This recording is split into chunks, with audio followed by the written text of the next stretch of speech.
포엠악하여 특송 감사를 드립니다. 우리 옆에 계신 분들 한 해 동안 수고 많으셨는데요. 한 해 동안 수고 많으셨습니다. 우리 서로 축복하겠습니다. 사랑하고 축복합니다. 한 해 동안 수고 많으셨습니다.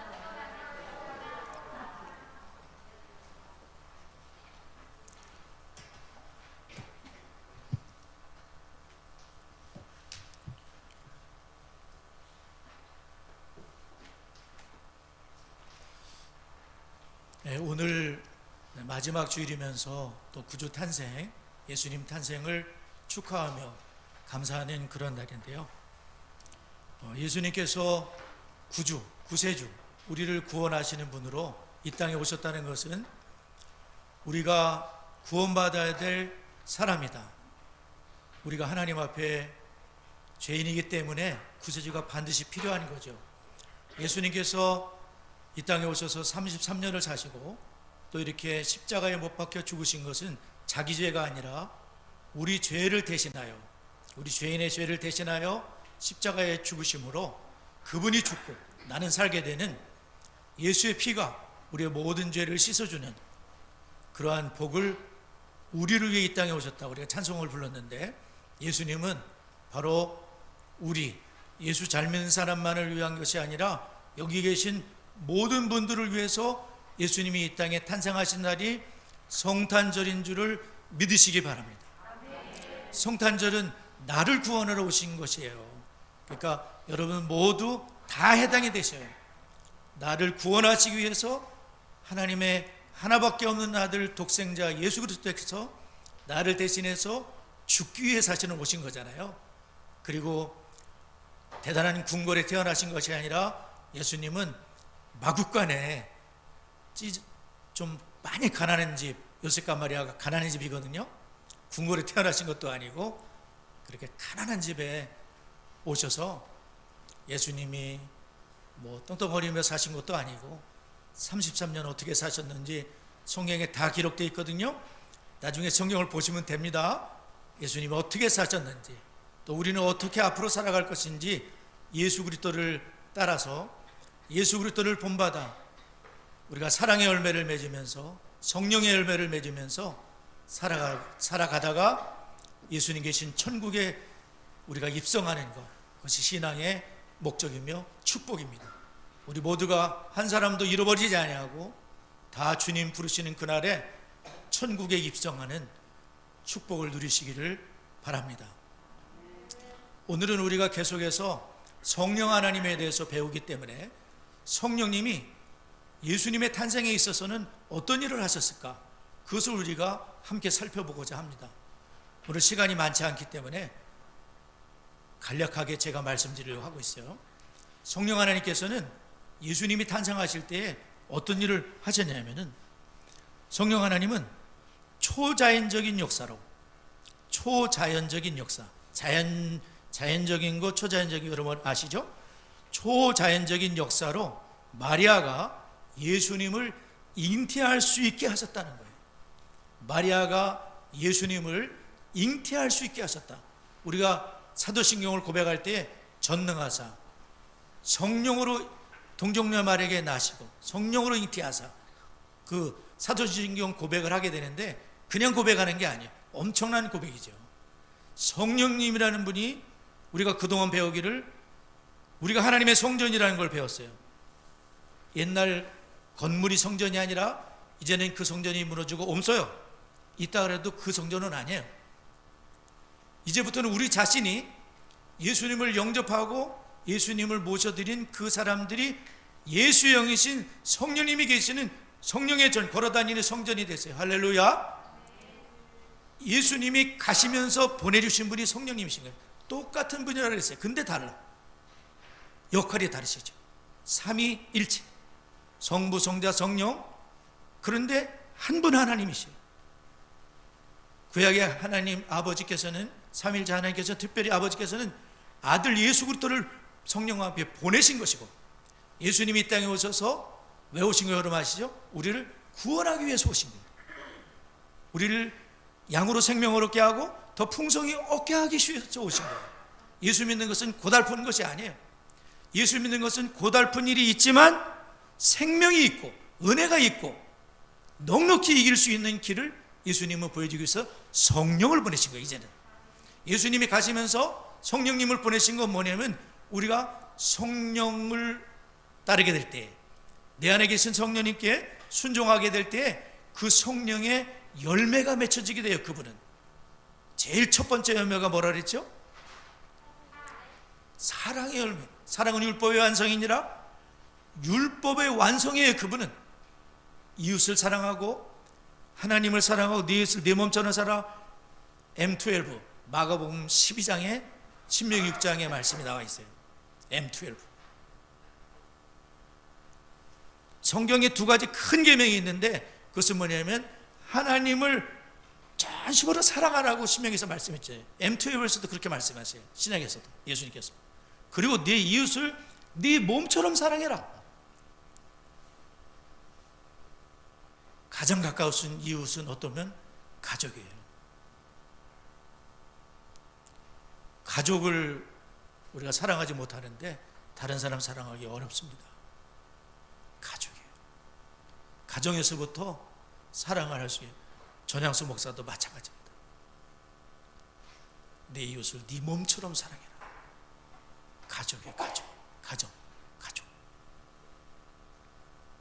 먼 데 사람 사랑도 사랑이지만 내 가족부터 먼저 사랑하는 거예요. 그게 예수 믿는 분들이세요. 예수님을 따라가는 분들이에요. 예수님이 땅에 오신 목적을 아는 분들이에요. 성령으로 마리아가 예수님을 잉태하게 하셨어요. 마리아 이때 나이가 몇 살 정도 될 것 같아요? 마리아가 남자를 알지 못하는데 동정녀 수처녀인데 임신을 했다 이거예요. 잉태하게 됐어요. 이때 마리아가 나이가 몇 살일 것 같아요? 네? 16살. 딩동댕동. 16살 정도, 중학교 3학년 정도 나이래요. 그 당시에는요, 그 바미츠바, 베트 미츠바라 그래가지고 유태인들은 여자 아이들은 12살 때 성년식을 하게 되고요, 남자 아이들은 13살 때인가 그렇게 이제 성년식을 하게 되는데요. 바뀌었나 하여간 그렇게 돼 있어요. 12, 13살 때쯤, 우리나라 말하면 초등학교 5학년, 6학년 때쯤 되면은 성년식이 돼. 성년식이라는 건 뭐냐면은 그동안 하나님의 말씀으로 내 자녀를 모태에서부터 갖기 전서부터 말씀으로 기도를 하고 성경을 읽어주고, 그래서 12살, 13살이 되면은 이미 그 친구들은 말씀의 사람이 벌써 된 거예요. 근데 그때 결혼식도 이제 그 마리아 같은 경우 약혼을 했지만 결혼식도 이제 12살, 13살, 혹은 16살, 우리 저기 할머니, 할아버지들이 일찍 결혼하신 옛날에 있었잖아요. 그처럼 마리아의 나이가 굉장히 어렸다는 걸 알 수가 있어요. 16살짜리가 지금 마리아여 무서워하지 말라. 네가 은혜를 받았도다. 하나님이 너와 함께 하셨도다. 성령으로 말미암아 지극히 높으신 이의 능력이 너를 덮을 것인데, 예수 구원자가 영원히 왕노릇하실 그분이 너에게 태어날 것에 너무나 당황스럽고 힘든 일이었다는 거예요. 그런데 성령 하나님께서는 마리아가 처녀가 남자 없이 잉태할 수가 없잖아요. 그래서 그것을 기적이라 그러는 거예요. 그것을 동정녀 탄생의 기적이라 그러거든요. 그러니까 지극히 높으신 이의 능력이 너를 사로잡게 될 때에 예수 그리스도께서 죄 없는 몸으로 태어나셔야지만 예수님 우리를 구원하실 수 있거든요. 남자로서 태어나게 되면은 모두가 다 죄인이 되는 거예요. 그래서 예수님께서는 성령의 초자연적인 역사로 인해서 마리아가 예수 그리스도를 잉태하게 되는 그 일을 누가 하셨다? 성령 하나님이 하셨다는 그런 말씀이에요. 그래서 누가복음 1장 30절부터 쭉 읽어보면 나오겠지만 제가 이렇게 읽어드릴게요. 천사가 이르되 마리아여 무서워하지 말라. 내가 하나님께 은혜를 입었느니라. 이 엄청난 그 처녀가 임신하게 되면 돌에 맞아 죽을 수 있는 엄청난 수치스러운 일이거든요, 이스라엘에선. 근데 그것이 오히려 하나님께 은혜를 입고 그 아기는 그냥 남자로 말미암아 생긴 아기가 아니라 성령의 특별한 기적으로 인해서, 역사로 인해서 태어나게 된 아들이에요. 보라 내가 잉태하여 아들을 낳으리니 그 이름을 예수라 하라. 예수님은 이렇게 성령의 역사로, 초자연의 역사로 태어나시게 된 거예요. 마리아가 천사에게 말하되 나는 남자를 알지 못하니 어찌 이 일이 있으리까? 천사가 대답하여 이르되 성령이 내게 임하시고 지극히 높으신 이의 능력이 너를 덮으시리니 이러므로 다 아실 바 거룩한 이는 하나님의 아들이라 일컬어지리라.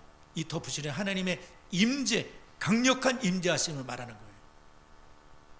이스라엘 광야를 지난 동안 하나님이 강력히 임재하셨던 그 임재가 마리아라는 그 가난하고 비천하고 연약한 여인이지만 16살 정도밖에 안 된 여인이지만 하나님이 그 여인을 선택하신 거예요. 그리고 그 여인을 통해서, 마리아를 통해서 만인을 구원할 예수 그리스도가 탄생할 수 있는 축복을 주셨기 때문에 마리아는 누가복음 거기 마리아의 창가가 나오지 않습니까? 마리아가 41절 마리아 그래도 내 영혼이 주를 찬양하며 내 마음이 하나님 내 구주를 기뻐하였으면 그의 여정의 비천함을 돌보셨습니다. 보라 이제후로는 만세의 날을 복이 있다 일컬이리로다. 나는 정말 복받은 은혜받은 여인이구나 그렇게 생각했는데 사실은 마리아가 신세 잘 폈습니까? 그 후로? 아니죠. 칼이 마음을 찌릿하는 내 아들이 십자가에서 육신의 아들이 죽게 되는 그 엄마가 다 쳐다보는 십자가를 평생에 짊어졌어요. 마리아는 신세 피지 않았습니다. 그런데도 마리아는 16살짜리가 말씀으로 양육을 받은 지난 16년이 있었기 때문에 이분은 깨닫는 거예요. 그리고 천사가 그를 설득하는데 오래 걸리지 않았다고 제가 설교한 적 있죠? 오래 걸리지 않았어요. 성령님께서, 그리고 마리아가 자기 힘으로 아기를 갖게 된 게 아니기 때문에 은혜인 거예요. 전적인 하나님의 은혜인 거예요. 자랑할 게 하나도 없어요. 마리아를 대단히 높일 필요도 없고 낮출 필요도 없어요. 그분은 하나님의 은혜를 받은 하나님의 사람이고, 성령 하나님은 예수님이 잉태하시는 데 역사를 하셨구나. 그리고 마리아가 그것을 다 견뎌낼 수 있도록 주께서 너와 함께 하시도다. 임마누엘 때문에 그거를 모든 고난과 애굽으로 도망을 치고 막 내 아들을 죽이려고 하는 그런 모든 것들을 이겨낼 수 있도록 하신 분이 누구냐? 내 안에 계신 성령 하나님이라는 말씀이에요. 성령 하나님이 역사하실 때 우리는 모든 걸 이겨낼 수가 있어요. 또한 성령님은 엘리사벳이라는 그 세례요한의 엄마를 말하거든요. 엘리사벳을 통하여 마리아의 아기가 얼마나 중요한 존재인지를 알게 하셨습니다. 세례요한의 엄마도 늙었는데 아기가 안 생겼었어요. 근데 늙었는데 하나님의 은혜와 능력이 임하니까 그분도 초자연적으로, 그러니까 초자연적이 아니지만 그 세례요한을 잉태하게, 늙어서 잉태하게 되는 축복을 받게 된 거예요. 엘리사벳에 대한 얘기를 마리아가 듣고서 마리아는 그 기쁨을, 자신의 그 어려움을 함께 나누기 위해서 엘리사벳 산중에 찾아가게 되는데 그 길이 험난한 길이에요. 우리같이 이렇게 오목천처럼 도로가 잘 뚫려 있고 그것이 아니라 그 길은 산길을 가야 되고 산중길입니다. 그리고 아기 임신한 그 16살짜리가 가기 참 어려운 길인데 5일 이상을 걸어가야 될 엄청난 길인데 마리아는 예수님이 잉태한 상태에서 엘리사벳을 찾아가가지고 그때 엘리사벳이 잉태했던 그 세례요한이 엄마 뱃속에서부터 예수님이 잉태한 마리아가 오니까 세례요한이 엘리사벳 뱃속에서 막 뛰어노는 거예요. 6개월짜리밖에 안 됐는데. 할렐루야. 여러분 뱃속에서 노는 거 아시죠? 임신했던 분들은 아시잖아요. 애기가 막 이렇게 발로 차기도 하고, 아 이놈 굉장히 씩씩한 놈 태어나겠네, 얌전한 우리 예쁜 공주가 태어나겠네, 막 이렇게 되지 않습니까? 근데 세례요한은 모태에서부터 성령을 충만함을 받으라 그런 대로 세례요한은 예수님이 이제 한 달밖에 안 됐을 임신한 그 예수님을 보고 세례요한이 막 뛰노는 걸 보고서 이 엘리사벳은 이 예수님, 너와 너의 태중에 있는 아기가 복이 있도다. 이 태중에 있는 아기는 그냥 아기가 아니라 나의 주의 어머니가 오시매 엘리사벳은 예수 그리스도, 이제 태어나지도 않은 그 예수 그리스도를 향해서 엘리사벳은 그 노인되는 그분이 나의 주님이라고 고백을 했던 거예요. 그것이 성령님이 알려주셨기 때문에, 성령이 충만하여서, 그래서 보라 내 문하는 소리가 내 귀에 들을 때 아이가 복중에서 기쁨으로 뛰놀았도다. 주께서 하신 말씀이 반드시 이루리라고 믿은 그에게 복이 있도다. 이것은 뭐냐면 하나님이 구약에 예언한 대로 하나님은 말씀대로 이루시는 그것을 반드시 믿고, 그래서 우리가 이 성경을 읽는 것은 하나님의 구약 선지자들이 예언한 대로 이 말씀을 반드시 이룬다는 말씀으로 우리는 신앙생활을 해야 되는 거예요. 말씀이. 그래서 성령이 인도하셔서 마리아와 그 엘리사벳이 만나가지고 또 3개월을 함께 있으면서 교제를 하면서 우리는 정말 복받은 내 태중의 아이, 또 당신의 태중의 아이는 여호와의 주님의 오실 길을 준비하는 세례 요한으로서 예수님은 이 땅에 구주로 탄생하셨다는 것을 확신할 수 있는, 그래서 이렇게 하셨구나 하고 확신할 수 있는 은혜를 주셔서, 마지막으로는 성령님은 그분이 시작하신 것을 완성하셨는데, 누가복음 2장 1절에서 7절에 보면은 호정령이 내리는데 갑작스럽게 황제가 호정령을 내려가지고 호적을 하게 된 거거든요. 근데 호적을 어디서 해야 되냐면 호적지로 가야 돼요. 그러니까 나사렛이라는 동네에 살고 있던 요셉이 마리아는 잉태하고 있었고 해산날이 차가는데 아직 해산하지는 않았어요. 그래가지고 베들레헴이라는 곳을 가가지고 거기 있을 때에 예수님을 출산하게 된 거거든요. 그거는 미가서 5장 2절 말씀, 700년 전에 예언했던 말씀, 예수님은 구세주는 베들레헴에 태어난다는 것을 이루게 하기 위해서 하나님이 황제를 움직이신 거예요. 원로원을 움직이신 거예요. 황제가 갑작스럽게 명령을 내리도록 처음 호적한 것이라. 황제 위에 누가 계십니까? 전능한 하나님, 성령 하나님께서, 성령은 그분이 시작한 것을 완성하셔서 하나님의 약속이 완벽하게 이루어져 나가는 거예요. 예수 그리스도에게서. 그래서 미가서 5장 700년 전에 약속하셨던 것, 심지어는 창세기 3장 15절에 여인의 후손이 태어나 뱀의 머리를 상하게 하리라. 아브라함의 씨가 태어날 건데 그 씨는 다수를 말하는 게 아니에요. 예수 그리스도를 말해요. 아브라함의 씨라고 할 때 그 씨는 한 사람을 가리키고 있어요. 예수 그리스도. 그분이 이 땅에 오신 날이 오늘 성탄절이에요. 성탄절이 무슨 날이라고요? 구주가 탄생하는 날이에요. 탄생하신 날이에요. 저와 여러분을 위해서 성령 하나님은 그 모든 일을 잉태하게 하시고, 또한 예수님이 얼마나 귀한 존재인지 알게 하셨고, 그 다음에 그분이 시작하신 일을 이루실 것인데, 여러분 안에 계신 성령님과 저 안에 계신 성령님, 마리아 안에 엘리사벳 안에 계셨던 성령님이 똑같으신 분이 저와 여러분 속에 계셔서 이보다 더 큰 일을 할 수가 있다. 예수님 말씀하신 이유가 그것이에요. 예수님이 하신 것보다 더 큰 일을 할 수가 있다. 왜? 똑같으신 성령님께서 내 안에 성전을 삼으시고 살아 계시기 때문이에요. 낙심하지 마십시오. 낙심이 찾아오도 저도 낙심합니다. 그러나 다시 일어서셔야 됩니다.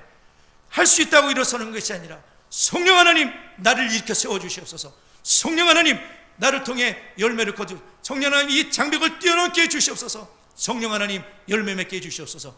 그렇게 성령 하나님 예수 그리스도를 증거하시는 영, 성령으로 충만하게 될 때 그분은 예수님을 증거하게 되어 있습니다. 그리고 예수님의 열매를 맺게 되어 있습니다. 예수님을 반드시 본받는 삶이 이루어지게 있습니다. 만약에 안 된다면 그분은 반드시 회개하게 되어 있습니다. 그 과정을 거치게 되어 있어요. 그것이 성령 하나님께서 하시는 일이에요. 회개하지 않는다면 진보가 없습니다. 저부터 D6를 하기 위해서가 아니에요. 주님의 길을 따라가기 위해서는 첫 번째가 담임 목사서부터 회개가 있어야 합니다.